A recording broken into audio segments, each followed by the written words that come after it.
கௌதம் சரியில்ல இப்போ ஒரு அட்டகாசமான எபிசோட் வந்திருக்கு. ஸ்கிப் பண்ணாம ஃபுல்லோடையும் கேளுங்க. அதுக்கு முன்னாடி இந்த வீடியோ பிடிச்சிருந்துச்சுன்னா லைக் பண்ணி பாருங்க. ரொம்ப பிடிச்சிருந்துச்சுன்னா நம்ம சேனலுக்கு வந்து சப்ஸ்கிரைப் பண்ணி கண்டினியூஸாக ஆதரவு தாங்க. நம்ம கௌதம் வந்து நின்றுட்டு இருக்காங்க. இந்திரா வந்து வாதாடிக்கிட்டு இருக்காங்க. நான் அவங்க ஹஸ்பண்டை வந்து கூப்பிடணும்னு நினைக்கிறேன். கிரண்யாவோட ஹஸ்பண்ட் வந்து சொல்லி ஒரு பேரை சொல்லி கூப்பிடுறாங்க. அவங்க வந்து சாட்சி குண்டில் ஏறி நின்று பேசுகிறாங்க. ஏற்கனவே வந்து எனக்கும் என் பொண்டாட்டிக்கும் ஏகப்பட்ட சண்டையெல்லாம் போயிட்டே இருக்கு. இவ சரியே இல்லை. ஏற்கனவே இது மாட்டி 2-3 பேர்கிட்ட வந்து ஏமாற்றி பணம் வாங்கியிருக்கா அப்படின்னு சொல்கிறாங்க. இது அவளுக்கு வேலைப்பரப்பாகவே வச்சுருக்கா. ஏசி வேணும், கார் வேணும், பைக் வேணும்னு சொல்லிட்டு இதெல்லாம் என்கிட்ட வந்து கேட்டுட்டு இருக்கா. என்னால் என்ன செய்ய முடியுமோ அதுதான் செய்ய முடியும். 30,000 40,000த்துக்குள்ளே எல்லா ஆடம்பரமான வாழ்க்கை வேணும்னா நான் என்ன பண்ணுறதுங்கிற மாதிரி அவர் தரப்பு நியாயத்தை வந்து பேசுகிறாங்க. அதுக்காக தான் இப்படியெல்லாம் பண்ணுறாங்களா? ஆமாம், அதுக்காக தான் இப்படியெல்லாம் பண்ணுறா. நீங்கள் எப்படி உங்கள் மனைவி இங்கே இருக்காங்கன்னு கரெக்டாக கண்டுபிடிச்சிங்க? டிவியில் பார்த்ததுக்கப்புறம் தான் நானே கண்டுபிடிச்சேன் அப்படின்னு சொல்லிடுறாங்க. நீங்கள் அவங்களோட ஹஸ்பண்டு தானே, எல்லாத்தையும் வந்து சரி செஞ்சுருக்கலாமே. நான் சொல் பேச்சு கேட்டால் தானே அவள் செய்கிறது தான் கரெக்டு என்றைக்குமேன்னு சொல்லிகிட்டு இருக்கலாம். ரொம்பவே தப்பான முடிவுங்கிற மாதிரி தான் அந்த இடத்துல வந்து கடுப்பாக வந்து பேசுகிறாங்க அவங்க ஹஸ்பண்டு. உடனே வந்து ஆப்போசிட் ஜேபியோட வழக்கறிஞர் வந்து பேசுகிறாங்க. 6 மாதமாக உங்கள் ஒய்ஃபை வந்து நீங்கள் பிரிஞ்சிருக்கீங்க. நீங்களே வாக்குமூலம் சொல்லியிருக்கீங்க. இது கோவத்தின் அடிப்படையில் கூட இது மாதிரிலாம் சொல்லியிருக்கலாம்ல அப்படின்னு சொல்லி புரிய வச்சு இவங்க சொல்கிறதெல்லாம் உண்மைன்னு ஏற்றுக்க முடியாது. ஏன்னா மனைவி பேரில் சில பேர் கோவமாக இருந்தாங்கன்னா இது மாதிரி பொய் சாட்சி சொல்லக்கூட வாய்ப்பு இருக்குது அப்படின்னு சொன்னடா அவங்களும் வந்து யோசிச்சுட்டு இருக்காங்க. சரி நீங்கள் போகலாம், இதை வந்து சாட்சியாக வந்து எடுத்துக்கவே முடியாது அப்படின்னு சொல்லிடுறாங்க.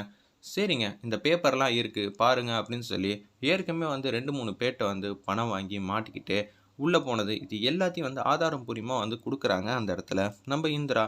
அது மட்டும் இல்லாமல் திருச்சியில் ஒரு ஃபேமிலி வந்து ஏமாற்ற பார்த்துருக்காங்க. அவங்க புத்திசாலித்தனமாக வந்து எல்லாரையும் வச்சு பிடிச்சதுனால இவ இது மாதிரிலாம் தப்பு நடக்கவே இல்லைன்னு எழுதி கொடுத்துருக்கா. அவங்க மேலே தப்பு இல்லை, என் மேலே தப்புன்னு தான் இது மாதிரி செஞ்சிட்டு இருக்கா. 4-5 வாட்டி இது மாதிரி மாட்டியிருக்கா. அப்படி இருக்க சுச்சுவேஷனில் நீங்கள் என்ன சொல்ல போகிறீங்க அப்படின்னு சொல்லி கேட்குறாங்க அந்த இடத்துல நீதிபதி கிட்ட நம்ம இந்திரா. ஆமாம்ல, 4 வாட்டிக்கு மேலே இருக்குது, நீங்கள் என்ன சொல்கிறீங்க அப்படின்னு சொல்லி அந்த பொண்ணுக்கு ஆதரவாக வந்து பேசுகிற வழக்கறிஞர்கிட்ட வந்து நீதிபதி வந்து கேட்டோன்னே, ஐயா உண்மையிலே வந்து கிரண்யா இது மாதிரி சம்மந்தப்பட்ட ஒரு பொண்ணு தான், எல்லாம் ஓகே தான். ஆனால் அதுக்குன்னு இந்திரா சொல்கிறது எதையுமே நம்மளால் ஏற்றுக்க முடியாது. இது வேஸ்ட் ஆஃப் டைம் தான். என்ன சொல்கிறீங்க, முதல்ல உங்கள் தரப்பு வாதத்தை பேசுங்க அப்படின்னு சொன்னோன்னே நான் சொல்கிறேன். கிரண்யா இது மாதிரி தப்பு பண்ணியிருக்கலாம், இல்லை தப்பு பண்ணாமல் இருந்திருக்கலாம். இது எல்லாம் அவங்க வந்து ப்ரில்லியண்ட்டாக வந்து கணவரை காப்பாற்றணுங்கிற மோட்டிவில் வந்து இது மாதிரி செயல்படுத்துகிறாங்க. ஆனால் நமக்குன்னு ஒரு கடமை இருக்குது. இவ தப்பான பொண்ணு சரியான பொண்ணு இது இங்கே கண்டென்ட் கிடையாது. கௌதம் எப்படி நடந்துக்கிட்டாங்க அதுக்கான ஆதாரம் இங்கே கொடுக்கவே இல்லை அப்படின்னு சொல்லிட்டு என்னென்னமோ சொல்லி கௌதமை சிக்க வைக்கிற மாதிரி பேசுகிறாங்க. அவங்க சொல்கிறதும் கரெக்டு தானே. இவங்க 4-5 வாட்டி இது மாதிரி பண்ணியிருந்தா கூட இந்த வாட்டி கௌதம் இந்த மாதிரி பண்ணியிருந்தா நீங்கள் என்ன செய்வீங்க அப்படின்னு சொல்லி அந்த இடத்துல வந்து நீதிபதி ஐயாவும் கேட்டோன்னே இந்திராவுக்கு ஒன்றும் புரியல.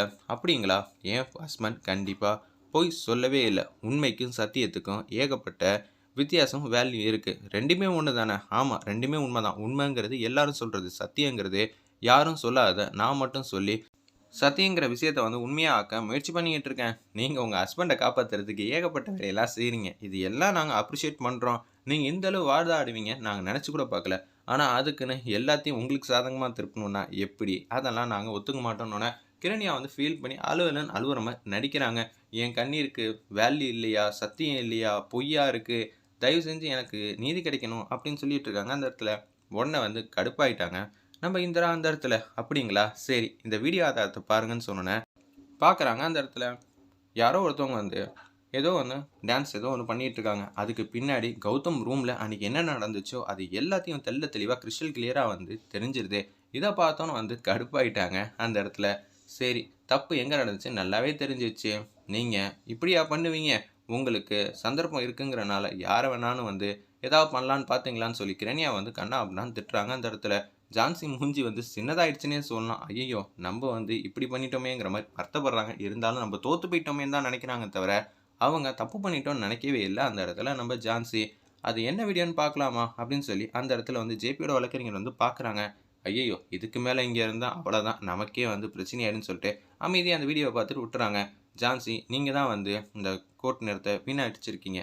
ஏன்னா நீங்கள் என்ன பண்ணியிருக்கணும், முதல்ல 2 தரப்பும் விசாரணை வந்து பண்ணியிருக்கணும். ஆனால் நீங்கள் பண்ணாமல் ஒரு தரப்பாக இருந்ததுனால தான் இவ்வளோ பிரச்சனை. கிரண்யாவை தூக்கி நான் உள்ளே வைக்க உத்தரவிடுறேன் அப்படின்னு சொல்லி மாஸ் பண்ணுறாங்க அந்த இடத்துல நம்ம ஜட்ஜையா. ஒரு பக்கம் ஆப்போசிட்டில் வந்து நம்ம கௌதம் வந்து வெகுவாக வந்து பாராட்டுறாங்க நம்ம இந்திராவையும். கடைசி வரைக்கும் இந்த பையன் தப்பே பண்ணலங்கிற விஷயத்த வந்து இந்திரா வந்து நம்ம எல்லாருக்கும் வந்து நிரூபித்து காட்டியிருக்கா. உண்மைக்கும் சத்தியத்துக்கும் வேல்யூ என்றைக்குமே இருக்குன்னு இன்னொரு வாட்டி ப்ரூவ் பண்ணி காட்டியிருக்கா. அதுக்கு மனமார பாராட்டுகள்ங்கிற மாதிரி அந்த இடத்துல சொன்னோன்னே இந்திரா வந்து ஹக் பண்ணுறாங்க. நம்ம கௌதம் வேறு லெவலில் இருந்துச்சுன்னே சொல்லலாம் அந்த சீன்லாம். அதுக்கப்புறமேட்டுக்கு பாத்தியா ஜெயா, உண்மையும் சத்தியமும் என்றைக்குமே தோத்ததா சரித்திரமே இல்லைன்னு சொல்லி ஹாப்பியாக வந்து ஃபீல் பண்ணிகிட்டு இருக்கப்ப ஜேபி வந்து ஒரு அம்மா வந்து கட்டி போட்டு வச்சுருந்தாங்களே, காவியாவை குழந்தைய பத்திரமா பார்த்துக்கிட்டவங்களே, அவங்க அங்கேருந்து எஸ்கேப் ஆகி குடுக்குன்னு வராங்க.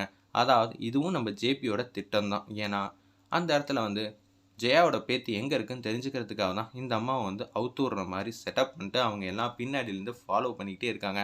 ஒரு வீட்டுக்குள்ளே வேக வேகமாக வராங்க. அப்போன்னு பார்த்து தான் வந்து சின்னதாக திருப்பியும் ஒரு ஃப்ளாஷ்பேக் மாதிரி காட்டுறாங்க. அந்த இடத்துல நைட் டைமில் வந்து எந்திரிக்கிறாங்க. ஏஞ்சோன்னு பார்த்தா நம்ம ஜெயாவோட பேத்தியை வந்து காணோம்.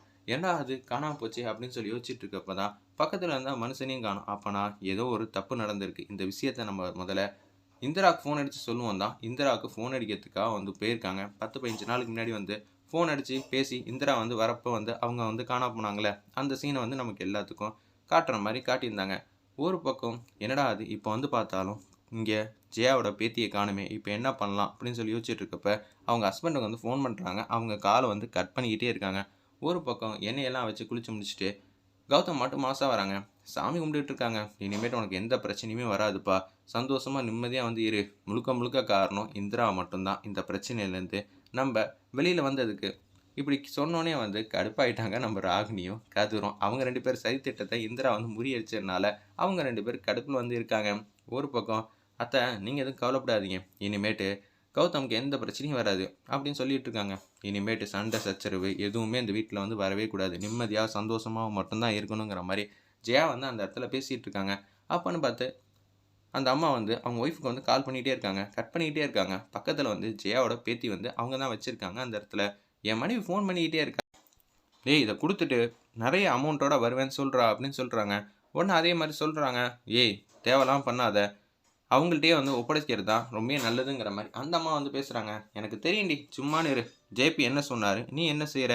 ஜேபி வந்து ஏதாவது பண்ண சொன்னார், நம்ம நல்லபடியாக வந்து வளர்க்குறதுக்கு தானே கொடுக்குறோம், இது ஒன்றும் தப்பு இல்லை, ஃபோனை வைடி அப்படின்னு சொல்லி ஃபோனை வந்து வச்சிடுறாங்க. அந்த இடத்துல உன்னை ஜெயா வந்து இனிமேட் எந்த பிரச்சனையும் வரக்கூடாது ராகினி, உன்னால தான் நான் தப்பான முடிவெல்லாம் ஏகப்பட்டது எடுத்திருக்கேன் சரியா அப்படின்னு சொல்லிடுறாங்க. என்னது இப்போன்னு பார்த்தா இந்திரா வந்து வெகுவாக வந்து பாராட்டுவாங்களே, முழுக்க முழுக்க காரணம் இந்திரா மட்டும்தான். ராமச்சந்திரன் வந்து தெள்ள தெளிவாக சொல்கிறாங்க. ராகினி கதிர் எல்லாரும் வந்து இந்திரா வந்து கார்னர் பண்ண தான் நினச்சாங்க தவிர கௌதம் வெளியில் கொண்டு வரணும்னு யாரும் முயற்சி பண்ணல. ஆனால் இந்திரா அவ்வளோ பாட்டமான சுச்சுவேஷனில் கூட எப்படி தன்னோட ஹஸ்பண்டை வந்து வெளியில் கொண்டு வரணும்னு அவள்கிட்ட தான் வந்து கற்றுக்கணும். ஏன்னா அவள் தான் ஸ்மார்ட் கேர்ள், எனக்கு நல்லாவே தெரியும் அப்படின்னு சொன்னோன்னே ஜெயாவால் இந்திராவை பாராட்டுறது கூட ஏற்றுக்க முடியல. அந்த இடத்துல சரி இந்த பிரச்சனையை அப்படியே விட்டுருங்க, யாரும் எதுவும் பேசக்கூடாது, என் தங்கச்சி தான் தப்பு பண்ணான்னு என்னால் எப்படி சொல்ல முடியுங்கிற மாதிரி திங்க் பண்ணுறாங்க ஜெயா. அப்போன்னு பார்த்து அத்தை இனிமேட்டு தான் அத்தை பிரச்சனையே ஆரம்பம், நீங்கள் என்ன எல்லா பிரச்சனையும் முடிஞ்சிடுச்சின்னு சொல்கிறீங்கன்னு இந்திரா வந்து மாஸ் பண்ணுறாங்க.